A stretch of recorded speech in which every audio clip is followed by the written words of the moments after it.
안녕하세요. 얼마 전 기가 막힌 일로 이혼하고 이렇게 글을 쓰게 된 30대 후반의 돌싱이에요. 저의 결혼 생활은 생각보다 짧았고 그걸 지금도 천만다행이라고 생각하고 있어요. 저는 남편과 결혼한 지 4년 만에 이혼을 하게 됐어요. 결혼했을 당시에는 남편이 너무 잘해줘서 남편에게 문제가 있을 거라는 생각은 한 번도 해본 적이 없었어요.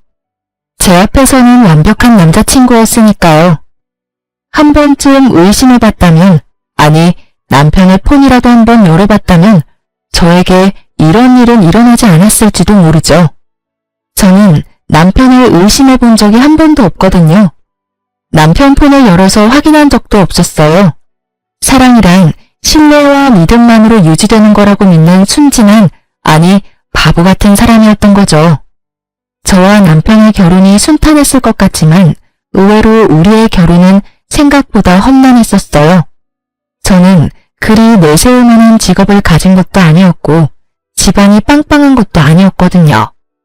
시댁은 시부가 사업을 해서 돈도 많았고 특히 시모가 교육자 집안이라 그런지 굉장히 보수적인 분들이어서 예의범절, 가문 이런 걸 따지셨거든요. 그런 분들에게 평범하게 자란 제가 마음에 들 리가 없었죠. 당시에는 저도 남편을 무척 사랑했으니 결혼을 포기하고 싶지 않았어요. 그때 시모가 마지막으로 묻더군요. 너 우리 집안의 제사가 얼마나 있는지 알긴 하니?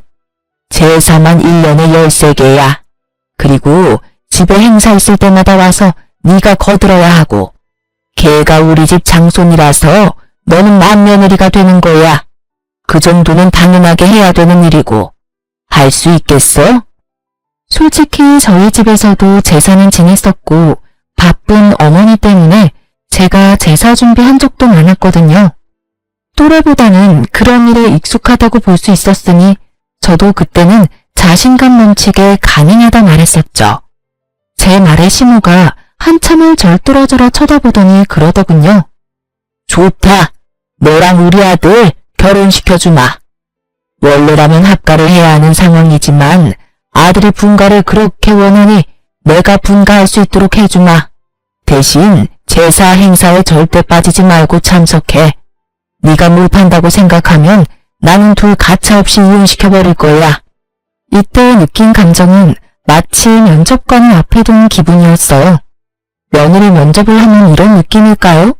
결국 저는 그렇게 시모의 요구에 알겠다고 답했고 그렇게 저와 남편은 결혼을 할 수 있게 됐어요. 그리고 시모는 분가를 하는 저희의 신혼집 전세금을 모두 빌려주셨어요. 그리고 행복한 결혼은 악몽의 시작이 되었죠.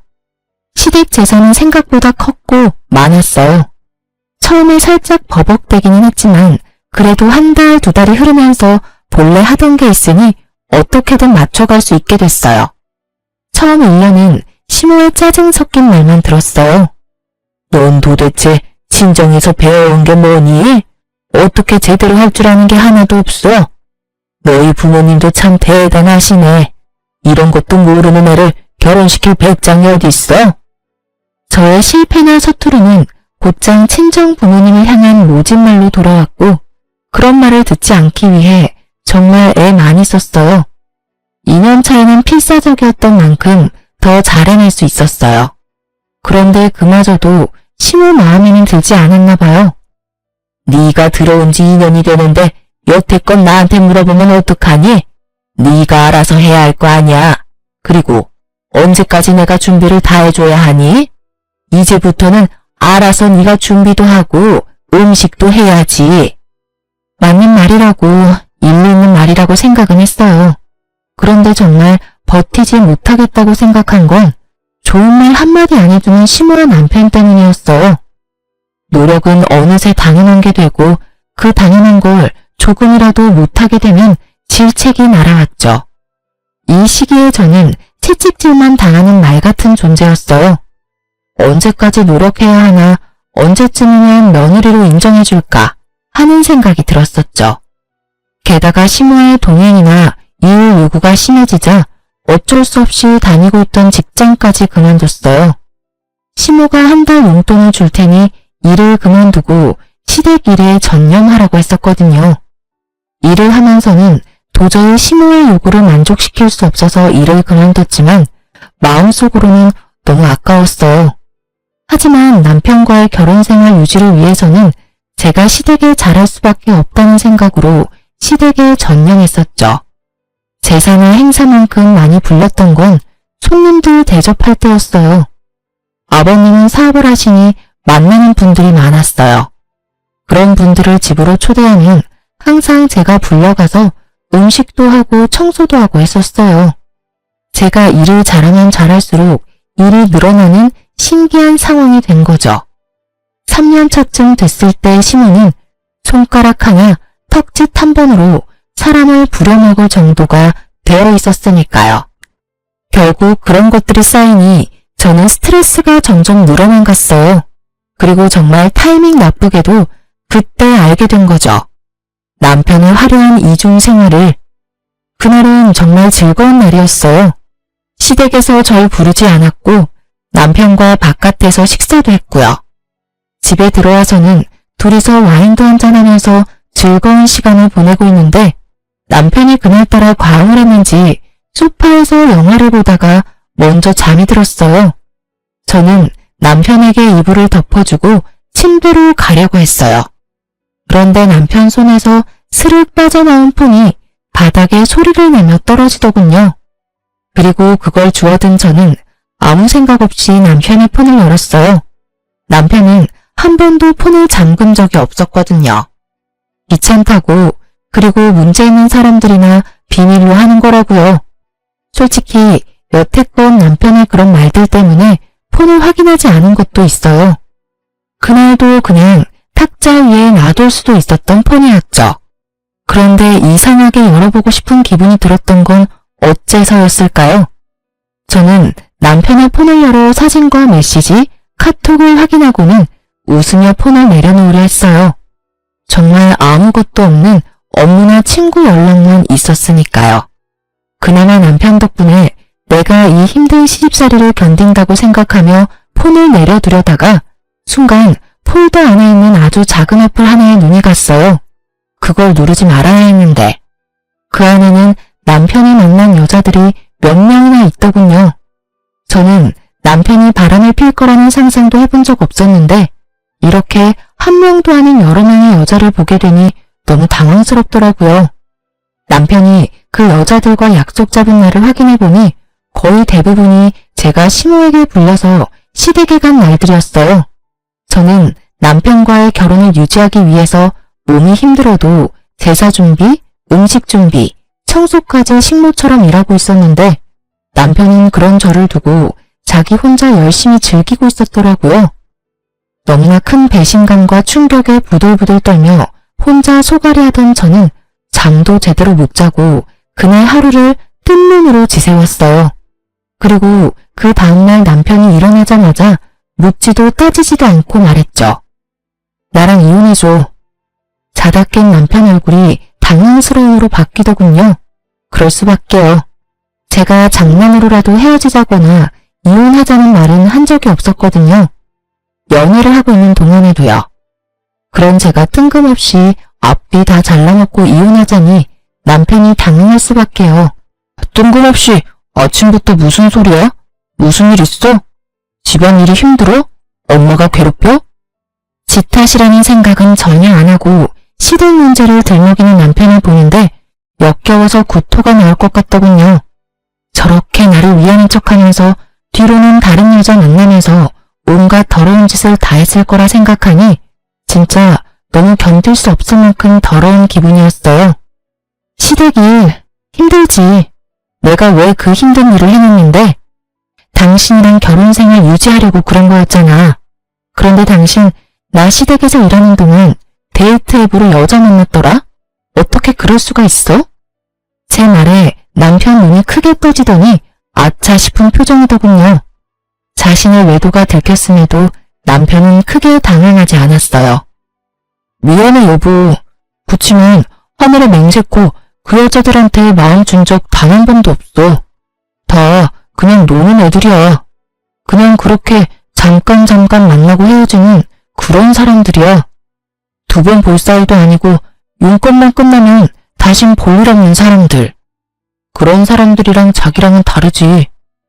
이런 말을 들으니 기가 차서 말이 안 나오더라고요. 마음은 준 적 없고 몸은 줬다. 그러니 봐달라. 어디서 이런 미친 발상이 떠오르는지 도무지 상상도 안 됐어요. 지금 그걸 위로라고 하는 말이야? 아니면 돌려서 나 까는 거니? 그것도 아니면 지금 이 순간을 모면하려고 그냥 던진 말? 어떻게 당신이 나한테 그런 말을 해? 당신 마음이 나한테 있으니 몸은 마음대로 굴려도 된다 이거야? 내가 받은 배신감, 내가 느낀 이 더러운 감정은 어쩌고. 당신이 그딴 식으로 가볍게 미친 소리 한다고 해결될 일 아니잖아.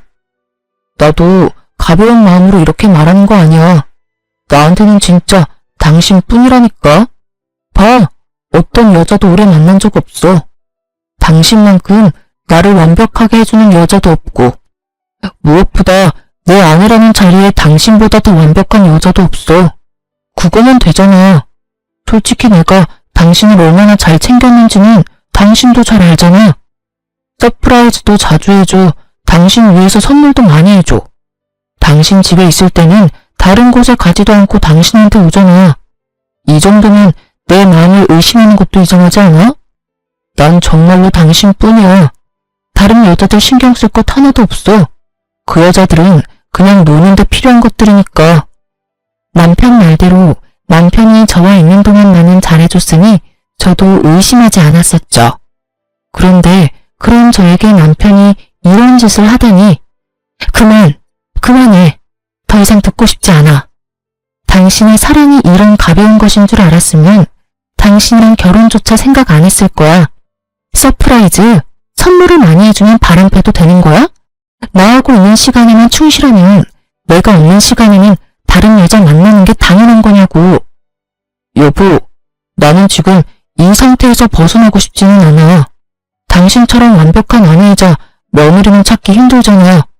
요즘에 누가 제사를 그만큼 지내고 시댁 일에 헌신을 다해? 어딜 찾아봐도 당신뿐이야. 당신이 있으니 우리가 이렇게 잘 사는 거고. 부모님 도움 받아가며 편하게 사는 거잖아. 내가 시댁 일에 헌신할수록 제 지가 빵빵해지고 쉬는 날 많아지니 이 상태를 유지하고 싶다는 말을 빙빙 돌려 말하는 남편 눈도 역겨웠어요. 저를 시댁에 대한 방패로 세워두고 혼자 열심히 즐길 생각으로 가득 차 보였으니 말이죠. 반성을 하고 미안한 마음을 가진 인간의 말이 아니었어요. 됐어. 당신 말 듣고 싶지 않아. 나는 그냥 이혼하고 싶어. 당신이랑 이렇게 말하고 있는 지금도 기분이 너무 더럽고 귀가 썩어가는 기분이야. 이혼해. 여보, 미안하다니까. 한 번이잖아. 딱 한 번 걸렸잖아. 그렇게 바로 나랑 이혼하겠다고 하면 내가 뭐가 돼? 나도 반성할 기회를 줘. 몇 달간만이라도 유예를 줘. 그래야 내가 반성하고 있는지 당신도 알 거 아니야. 그딴 말 귀에 들어오지도 않았어요.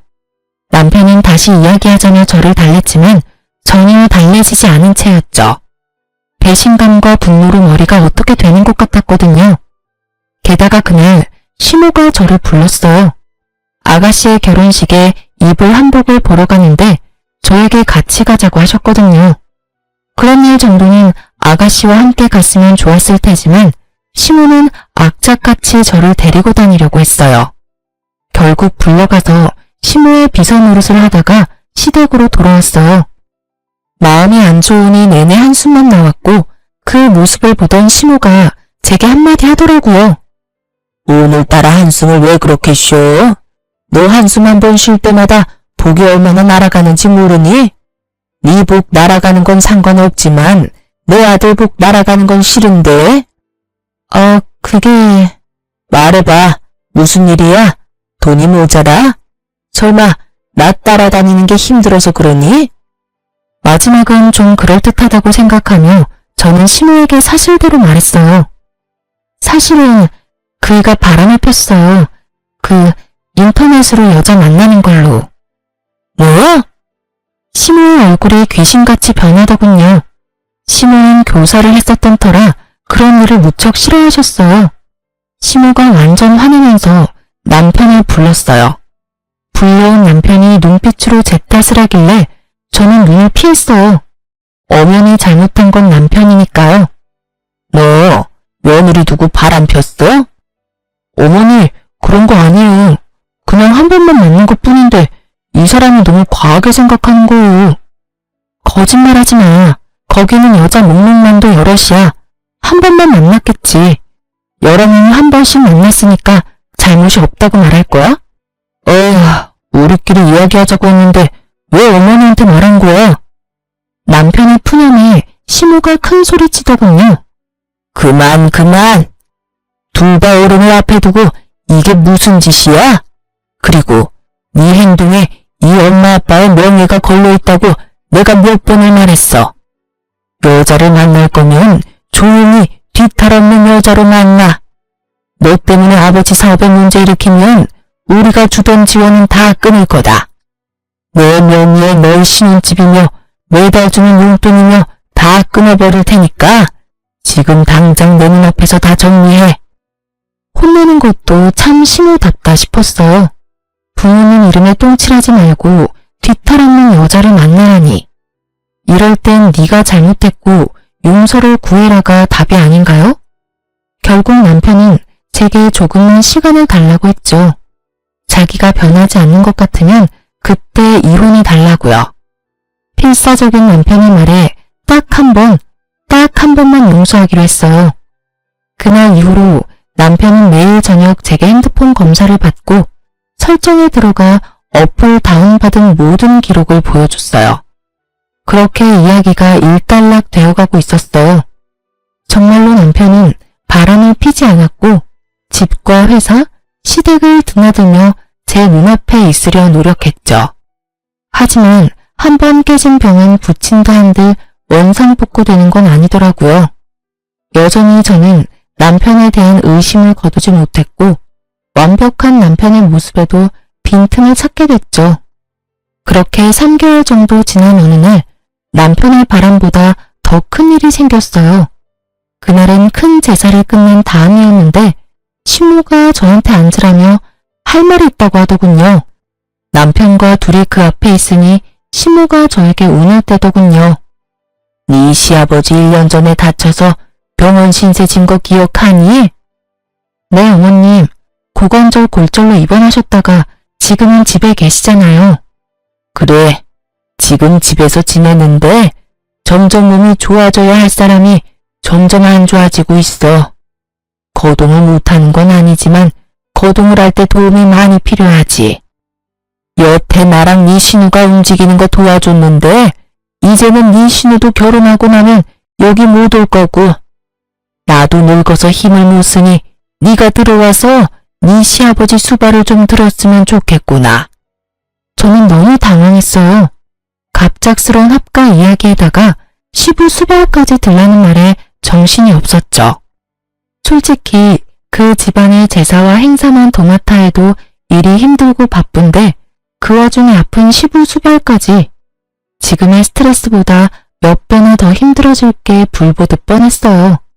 시모는 언제 어디서나 저의 행동과 말을 관찰하고 검사할 테고 남편은 남편대로 이 집에 들어오면 다시 밖으로 놔둘 게 분명했죠.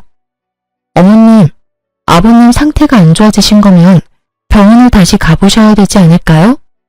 의료 지식도 없고 간병도 해본 적 없는 사람들이 하기에는 좀 어려울 것 같은데. 여태 잘 해왔다. 그러니까 걱정하지 말고 합가할 준비나 해. 당장이라도 드리고 싶지만 일단 네 신우가 결혼을 하고 나서 짐을 빼야 너희 짐이 들어올 수 있고 전세도 계약이 종료되려면 3, 4개월 남았으니 그때까지 준비해 놓으라고 미리 말하는 거다. 합가를 하든 하지 않던 나는 너희 신혼집 전세금은 뺄 거야. 이건 선택이 아니고 확정사항이니 그렇게 알고 정리해라. 완전 통보였어. 마치 해고를 하는 것처럼 칼처럼 자르는 말투였죠. 남편이 심하게 말했어요. 갑자기 합가를 하자고 하면 어떡해요. 솔직히 합가하는 게 쉬운 일도 아니고 직장이랑 거리가 있어서 여기 들어오는 것도 쉬운 일 아니라고요. 차가 없으면 대중교통을 타고 다니면 되고 없으면 자전거라도 사서 끌고 다녀. 이 직장에서 우리 집까지 편도 30분밖에 안 걸리잖아. 이 큰 도시에 살면서 출퇴근 왕복으로 1시간이면 오히려 짧은 시간 아니니? 어디서 말도 안 되는 말을 하고 있어. 너 그렇게 집에 들어오는 게 싫은 거야? 그런 게 아니라 거기에 이미 자리를 잡았는데 갑자기 들어오라니까 그런 거죠. 그럼 집에 들어가면 뭐 해줄 건데요?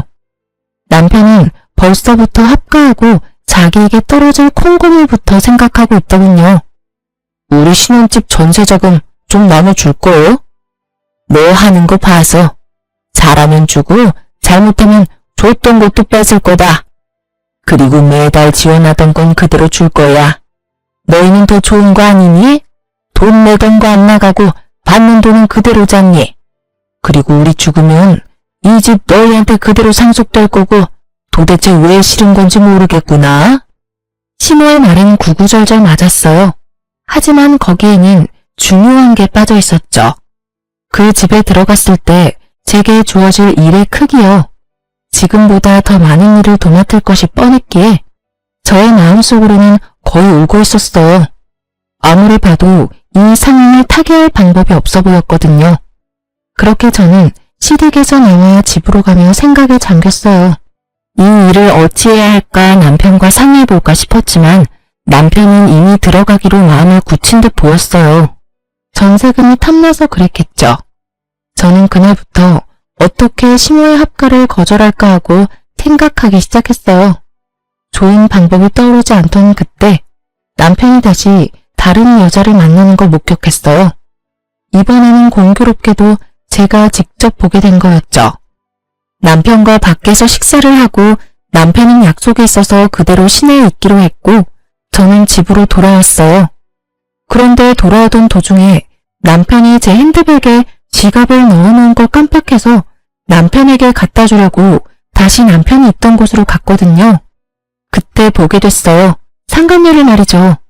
두 사람이 팔짱 끼고 걸어가는데 한두 번 만난 느낌이 아니었어요. 저번처럼 일회성인가 싶었는데 전혀 아니었어요. 그 친밀감이 생각 이상이라서 제 쪽이 더 당황했어요. 설마 하며 사람을 시켜 그 여자에 대해 알아봤는데 남편은 제가 조사한 기간 동안 몇 번이나 그 여자를 만나더라고요. 결국 남편의 불륜을 알게 되니 정신이 번쩍 들더군요. 제가 시댁일로 정신 못 차리고 휘둘리는 사이에 남편 놈은 또 저 몰래 사람을 만나는 거였어요. 그것도 이번에는 저번과는 다르게 여러 번을요. 시댁에 대한 스트레스, 남편에 대한 분노, 이런 것들이 뒤죽박죽 되기 시작하면서 저는 제대로 된 판단을 할 수 없을 정도였어요. 그 감정들이 저를 삼켜버린 것 같은 기분이 들었거든요. 상간녀의 전화번호를 알아내 그 여자에게 나오라고 만나서 이야기하자고 했어요. 그 여자도 순순히 저를 만나러 나왔어요. 당신 지금 만나고 있는 남자 제 남편이에요. 모르시고 있는 것 같아서 알려드려요. 이대로 만나면 두 사람 불륜이고 당신 상간녀 되는 거예요. 제가 왜 헤어져요? 뭔가 착각하고 있는 것 같은데 그 사람 나 좋아서 만나는 거예요. 저도 그 사람 좋아서 만나는 거고요. 그러면 좋아하지 않는 사람은 정리해야 하는 게 맞는 거 아닌가요? 그렇지 않아도 그 사람이 와이프 곧 정리하겠다고 했어요. 전 그 이야기만 믿고 있어요. 당신이 하는 말 들을 필요 없을 것 같은데요? 이보세요. 당신 이대로 내 남편 만나면 상간녀 되는 거예요. 그렇게 살고 싶어요? 어떻게 남의 남자 뺏어가고는 이렇게 뻔뻔할 만큼 당당해요?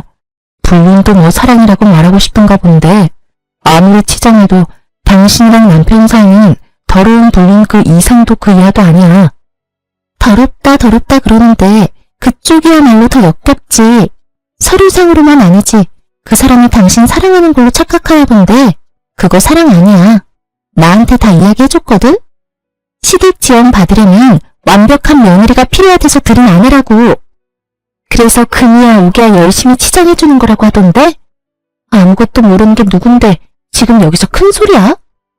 저는 그 이야기에 정말 주저앉고 싶을 정도로 충격받았어요. 어렴풋이 아니 사실은 느끼고 있었어요. 남편이 저를 그럴 용도로 사용하는 게 아닌가 하고 저를 시댁에 보내놓고 시댁에 비위를 맞춰 지원을 받으려는 그런 용도, 그저 완벽한 며느리. 제 용도가 그것뿐이라면 제가 굳이 여기 매달려 있을 필요는 없잖아요. 저는 상간녀 눈앞에서 남편에게 전화해서 당장 여기로 오라고 했어요. 남편은 죄책감이라고는 전혀 없는 얼굴로 나타났죠. 당신이 어떻게 나한테 이래? 저번에 분명히 다른 여자와 만나지 않겠다고 약속하지 않았어? 어디까지 나를 비참하게 만들어야 속이 시원하니? 도대체 나는 당신한테 뭐였어? 당신은 완벽한 아내이자 우리 집 며느리였잖아.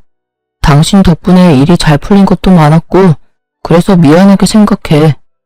나 때문에 이런 일이 벌어져서. 그래도 나는 내 마음 속이는 일은 못해. 당신한테는 미안하지만 이 여자랑 같이 살고 싶어. 그래서 만남 지속한 거고. 야, 이 나쁜 놈아. 네가 어떻게. 와, 진짜 너무 열받아서 욕도 안 나와. 네가 사람 새끼는 맞아? 짐승 같은 새끼. 내가 여태껏 어떤 마음으로 시댁과 당신한테 했는데 내 뒤통수를 이렇게 때릴 수가 있어? 당신이 나 없이 잘해낼 수 있을 거라고 생각해? 당신 없으면 뭐가 어떻게 되는데? 이 여자 웃기네. 당신이 와이프라고 뭐라도 된 것처럼 행동하는데 나라고 당신이 하는 일을 왜 못하겠어? 여기서 미친 짓 그만하고 그냥 깨끗하게 헤어져. 그게 훨씬 덜 비참할걸? 상간녀의 그 말에 저는 한바탕 퍼부어주려다가 언뜻 그런 생각이 들었어요. 이렇게 비참하게 내가 살아야 하는 건가? 이 남자에게 매달려 본처 자리를 꿰고 있어도 나한테 돌아오는 건 아무것도 없지 않을까 하고요. 시모가 나를 마음에 두는 건 그저 내가 하는 일을 잘하는 시모라서 그렇고 실제로는 나를 딸처럼 생각하는 건 아닐 거잖아요. 그런 사람을 위해서 내가 이 남자의 이런 여성 편력을 견디며 살아갈 수 있을까 하는 생각이 들었어요. 그러자 정신이 번쩍 들었어요. 이대로 이 남자를 내게 돌려놔도 내게 남아있는 건 합가에서 시집살이 당하며 남편의 바람을 손 놓고 바라보는 것뿐이잖아요. 저는 입을 닫았어요. 남편에게 아무런 질책의 말도 하지 않고 남편에게 말했죠. 알았어. 이혼해줄게. 당신 같은 남자는 내 쪽에서 사양이야. 대신 시댁에는 비밀로 하고 이혼해.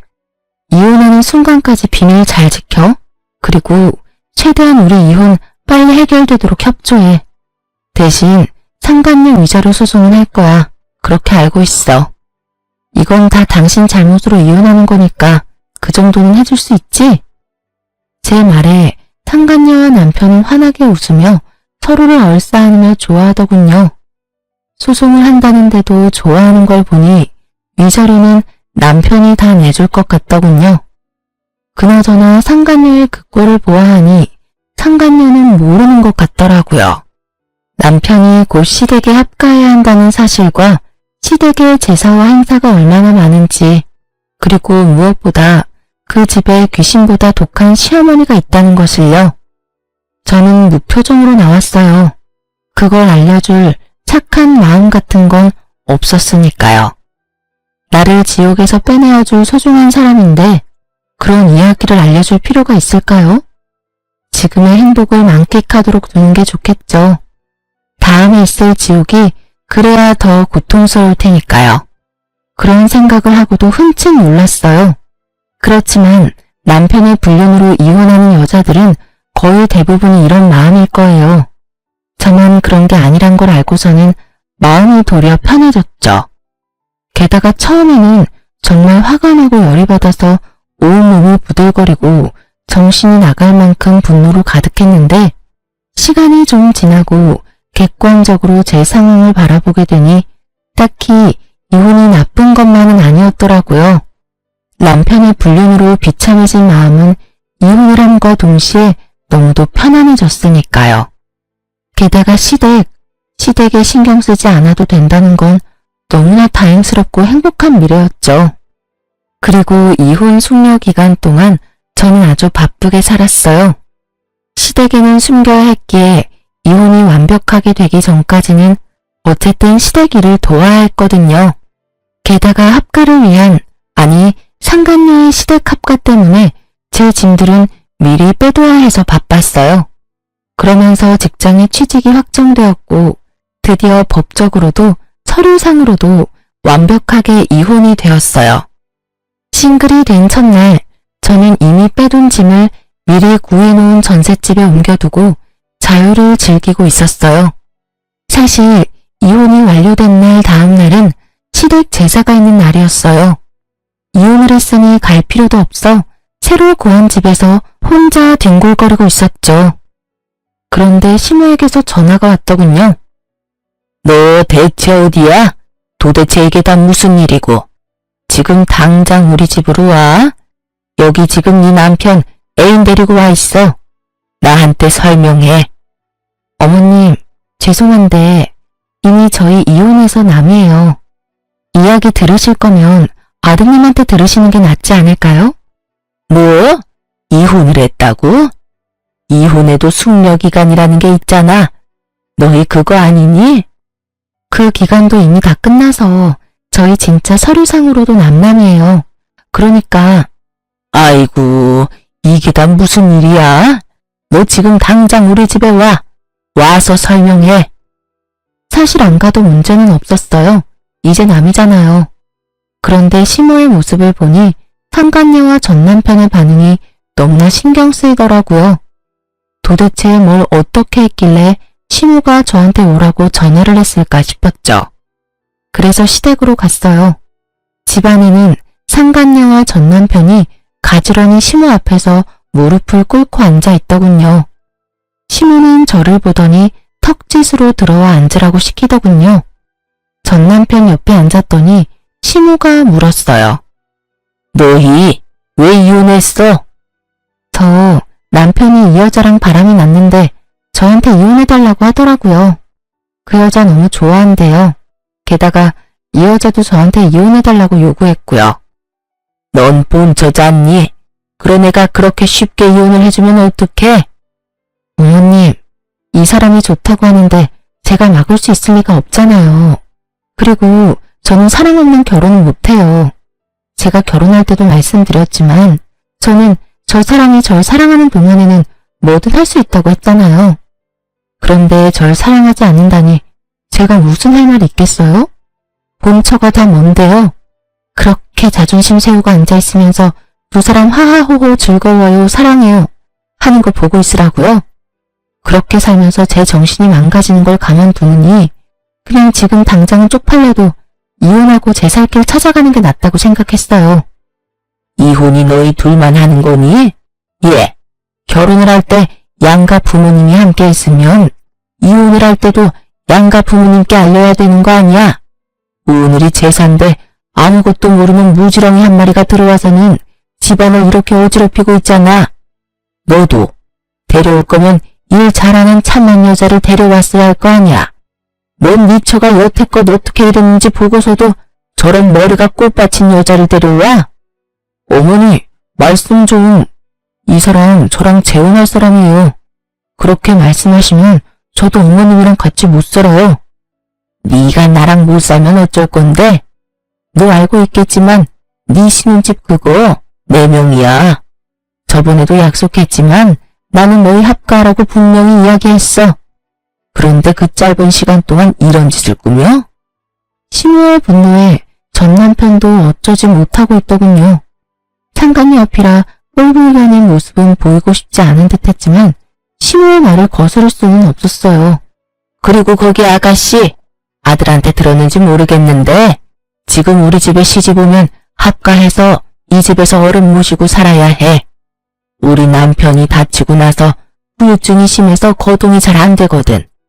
그러니까 시아버지 수발까지 들어야 하고 집에 제사는 1년에 13번 정도 있는 데다가 손님 오시면 음식 접대에 청소까지 다 해야 해. 너 할 수 있겠니? 할 수 있으면 아들이랑 결혼 허락해 줄게. 근데 하기로 했으면 일단 잘 해야 하는 건 알지? 난 일 못하는 사람은 용납 못해. 시모의 말에 상간녀 얼굴이 하얗게 질리며 전 남편에게 이야기하더군요. 난 그런 이야기 들은 적 없어. 설마 당신 나 속인 거야? 나는 당연히 그 집에서 우리 둘만 살 줄 알았어. 게다가 제사라니. 내가 이야기했잖아. 합가 이야기는 안 했지만 제사 지내는 거랑 시댁 일 돕는 건 저번에 너도 다 할 수 있다며? 전 와이프가 다 하던 건데 그걸 당신이 못할 리도 없고, 당신이라면 잘할 수 있을 것 같아서 별말 안 한 거라고. 그래, 제사나 음식은 내가 할 수 있다고 쳐. 근데 아픈 어른 수발까지 드는 건 나한테 말 없었잖아. 게다가 합가라니. 그 이야기가 제일 중요한데 하지도 않고. 난 절대 합가는 안 돼. 어머니, 이렇다는데 좀 봐주세요. 제사며 음식 돕는 건 다 할 수 있다잖아요. 저도 아직 합가는 하고 싶은 마음이 없고, 솔직히 사람 쓰면 될 일을 어머니가 어거지로 하고 있으니까 이런 일이 벌어지는 거잖아요. 이 사람 생각해서라도 사람을 쓰던지 요양원을 보내는 게 맞잖아요. 저는 묘한 배신감에 휩싸였어요. 제가 고생하는 걸 다 보고 느꼈으면서도 저와는 결혼 기간 중에는 시모에게 아무 말 없었던 전 남편에게 이미 지난 일이었지만 배신감을 느꼈죠. 시모는 자신에게 대드는 전 남편을 보더니 무척 엄한 얼굴로 말했어요. 합가하기 싫으면 따로 나가 살아. 너희 돈으로. 나는 절대로 분가에는 돈 못 대준다. 그리고 합가해서 살지 않으면 너희한테 지원하던 것도 다 끊을 거고 상속도 없을 줄 알아. 네가 믿지 못할 수도 있을 것 같으니 일단 네가 쓰는 카드부터 정지하마. 결국 그렇게 카드까지 정지 먹은 전 남편은 모아놓은 돈이 없어서 상간녀와 함께 울며 겨자 먹기로 시댁에 합가하기로 했더라고요. 좀 전에 느낀 배신감이 순식간에 사라질 만큼 상간녀와 남편의 실망한 얼굴이 너무 좋았어요. 그럼요. 제 가슴에 못을 박고 자기들끼리만 좋은 건 불공평하잖아요. 저는 그 집에서 나왔고 전 남편과 상간녀에게 위자료를 꼬박꼬박 받고 있었어요. 그리고 4개월쯤 지났나? 일하고 있는데 전 남편에게서 연락이 왔더군요. 전화를 안 받았더니 문자 카톡까지 남기고 다 무시했더니 결국은 친정어머니에게 연락하는 바람에 전 남편과 만났어요. 무슨 일로 나 보자고 했어? 난 당신하고 할 말 없어. 일도 바쁘고. 직장 구했어? 당연하지. 여태껏 당신네 집일 도와준답시고 일 안 한 거야. 그때는 돈도 받고 있었으니까 할 필요도 없었고. 그런데 무슨 일로 보자고 한 건데? 당신 혹시 나한테 돌아올 생각 없어? 여태껏 혼자잖아. 갑자기 이런 무슨 정신 나간 소리인가 싶어서 전 남편의 얼굴을 빤히 쳐다봤어요. 어디 아파? 왜 그런 무서운 소리를 해? 아니, 그 재혼한 여자는? 그 여자랑은 이혼했어. 이혼? 결혼한 지 얼마나 됐다고. 나 때문에 헤어진 건 아니야. 우리 본가랑 잘 안 맞아서 어머니 일 시키는 게 힘들었나 보더라고. 그래서 가만히 생각해보니 네가 참 힘들었겠다 싶기도 하고, 그런 마음 드니까 미안함과 동시에 내가 좀 더 잘해줬어야 했다는 후회도 들고 그렇더라고. 제대로 된 말을 하는 놈이 아닌데 수상했죠. 그래서 더 집요하게 물어봤어요. 헤어졌으면 다른 여자 찾으면 되잖아. 굳이 헤어진 전 부인을 찾는 거야? 당신이 우리 집 일 도맡아 했잖아. 그렇게 할 줄 아는 사람 없기도 하고, 우리 엄마 성미 맞춰줄 사람도 없고, 그리고 아직도 나는 너를 마음에 두고 있어. 그때 그 여자 때문에 모진 말 하긴 했지만 정말로 당신을 놓을 생각은 없었거든. 거짓말을 줄줄 읊으며 말하는 짐승 새끼를 보니 기가 막혔죠. 헤어져 달라고 난리칠 땐 언제고 이제 와서? 그리고 엄마도 당신이 돌아왔으면 하고 있고, 제사도 줄이고 병수발도 안 들어도 된대. 당신이 돌아오기만 하면 다 원하는 대로 들어준대. 분가도 시켜주고. 나도 당신 말고 다른 데는 눈길도 안 줄게. 정말로 약속할게. 그 말을 믿어? 당신도 참 순진해. 그치? 어머님이 정말로 내가 원하는 대로 해주겠다고 해? 그럴 일 절대 없다는 데에 내 전 재산을 걸 수도 있어. 여태껏 시댁 재산으로 우리를 마음대로 부려오신 분이야. 이번에도 그 돈으로 우리를 부리려고 하겠지. 그리고 시댁 이야기하기 전에 당신이 더 문제지. 여자 만나는 거 안 고쳐지잖아. 데이트 앱으로 여자 만나던 것도 상간녀 만나던 것도 안 하겠다며 약속해놓고 약속 무시한 채 만난 거잖아. 약속이라는 말의 무게가 너한테는 깃털처럼 가벼운 거 이미 다 알아. 그럼 나한테 약속이라는 말을 해? 내가 바보야? 멍청이야? 너 원하는 대로 다 해줄 것 같은 여자처럼 비춰지는 것도 이젠 지겹다. 앞으로 이런 말 할 거면 나한테 연락하지 마. 역겨우니까. 제 말에 전 남편은 화가 난 것 같더군요. 혼자 있는 게 외로워 보여서 구제해주려고 했더니 뭐? 그러면 너는 뭐가 그렇게 잘났는데? 잘하는 거라고는 어른들 비위 맞추는 것밖에 없으면서. 너 같은 건 나도 싫어. 엄마가 너 데려와야 지원해준댔는데 이딴 식이면 나도 그런 거 필요 없어. 잘됐네. 그게 당신 본심이었어? 내가 어른들 비위를 왜 맞췄는데 너랑 결혼해보려고 악착같이 그랬던 내가 참 바보 등신이었지. 그리고 한 가지만 알려줄게. 넌 능력도 없는 놈이야. 야, 너 진짜 이딴 식으로 빈정거릴 거야?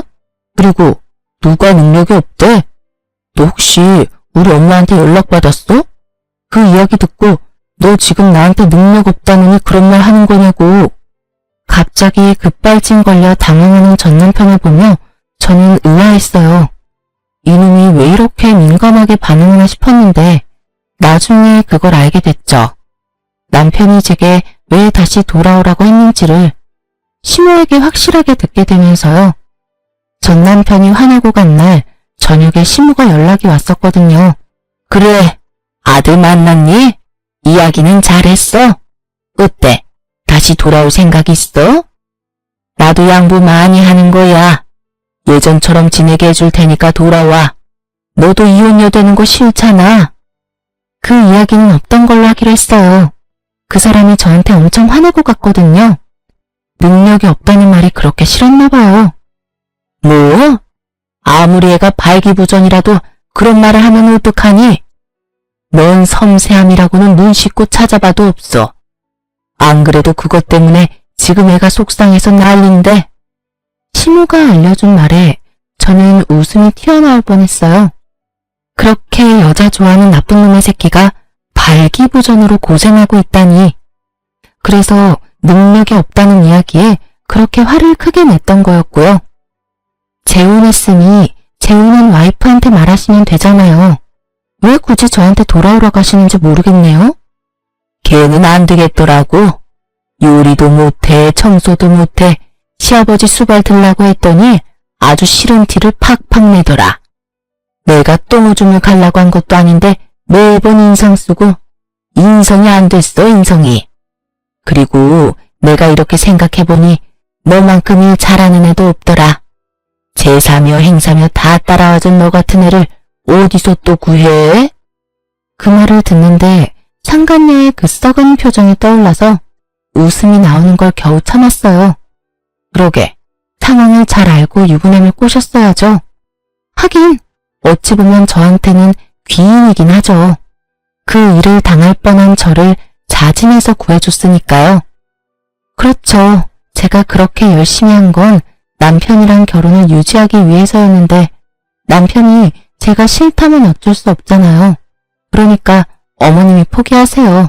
그 사람은 이미 저한테서 마음 떴거든요. 아니야, 얘. 그런 말 마라. 우리 애 아직도 너 좋아해. 그런데 말을 못하는 것뿐이야. 자기 처지가 지금 그 모양이다. 그러니까요. 전 남편이 그 모양이면 더더욱 재결합은 어려울 것 같고요. 저도 애는 가지고 싶거든요. 저한테 말하는 것보다는 다른 며느리를 맞이하시는 게 더 나을 것 같네요. 하긴 남편 꼴이 그 모양이라 재혼이 가능하겠냐마는 시댁 재력이면 원하는 며느리 구하는 게 힘든 일은 아닐 테니까요. 그렇게 말하고 저는 시모의 전화를 끊어버렸어요. 그리고 나중에 전 남편이 상간녀와 헤어지게 된 진짜 이유를 알게 됐어요. 저에게 했던 거랑 똑같이 했더라고요. 시댁일 하도록 만들어 놓고 본인은 나가서 또 데이트 앱으로 여자 만나고 돌아다녔더라고요. 그걸 그 상간녀가 알게 되고 여자가 빡 돌아서 전 남편에게 이혼을 요구했다고 하고요. 이래서 제 버릇 못 준다는 말이 생겼나 봐요. 저한테 했던 거 그대로 상간녀에게 했으면서 이제 와서 또 저한테 돌아오겠다니. 돌아가기라도 하면 또 똑같은 짓거리 할 것 뻔히 하는데 제가 그 아수라장으로 제 발로 들어갈 리가 있겠냐고요. 제가 전 남편에 대한 사랑의 마음이 조금이라도 남아있었다면 모를까. 고운 정도 미운 정도 다 떨어져 버린 지금 저한테 뭘 바란 건지. 게다가 본인 몸 상태가 저 모양 저꼴이 돼서 저한테 돌아오라 하는 건 미친놈이 아닌 이상 생각조차 않을 일이잖아요. 무릎을 꿇고 손이 발이 되도록 빌어도 받아줄 확률 0%인데 무슨 근거 없는 자신감으로 그런 말을 짓거린 건지 생각할수록 다 먹는 놈이더라고요. 그 이후로 전 심오는 미련이 났는지 간간히 연락해왔지만 저는 모든 연락을 차단했고 더 이상 연락은 오지 않았어요. 그리고 전 남편은 더 꼴 사납게 됐죠. 그 나이에 돈 없어서 부모에게서 독립도 못하고 그 몸 때문에 여자도 못 만나고 이혼을 2번이나 하는 바람에 시모에게 혼나서 눈치만 보는 불쌍한 남자가 됐죠. 상간녀도 지금쯤 후회 열심히 하고 있을 거예요. 전 남편과 결혼할 때 상간녀는 초혼이었거든요. 첫 결혼에 호되게 당하고 스트레스 받다가 저에게 당했던 그대로 당하고 헤어지게 되었으니 자기가 뿌린 대로 열심히 거둔 거니 할 말은 없겠죠. 이혼 후에 저는 결혼 전으로 돌아간 기분이에요. 그리고 지금은 뭐든 제 마음대로 할 수 있으니까요. 글을 쓰면서 그때 일을 떠올리니 여전히 기분이 더럽네요. 그렇지만 이제는 다 지난 일이고 남들에게 허심탄회하게 이야기하고 나니 속이 시원해요. 이 사연을 다 들은 여러분도 제가 많이 답답하게 느껴지셨겠죠? 하지만 그땐 저도 시모의 경제력이 제 가정에 도움이 된다면 그 정도 노력은 할 수 있다고 생각했었죠. 지나고 나선 얼마나 바보 같은 생각이었는지 알게 되었고요. 저는 제 가정을 지키기 위해 부단히 노력했는데 시원하게 제 뒤통수나 쳐버린 전 남편에게 하늘도 노해서 천벌을 내렸나 싶더라고요. 영원히 그놈은 죽기 전까지 평생 고통받았으면 좋겠어요. 그리고 마지막으로 이렇게 서투른 사연을 읽어주셔서 무척 감사합니다. 오늘도 좋은 하루 되시길 바랍니다.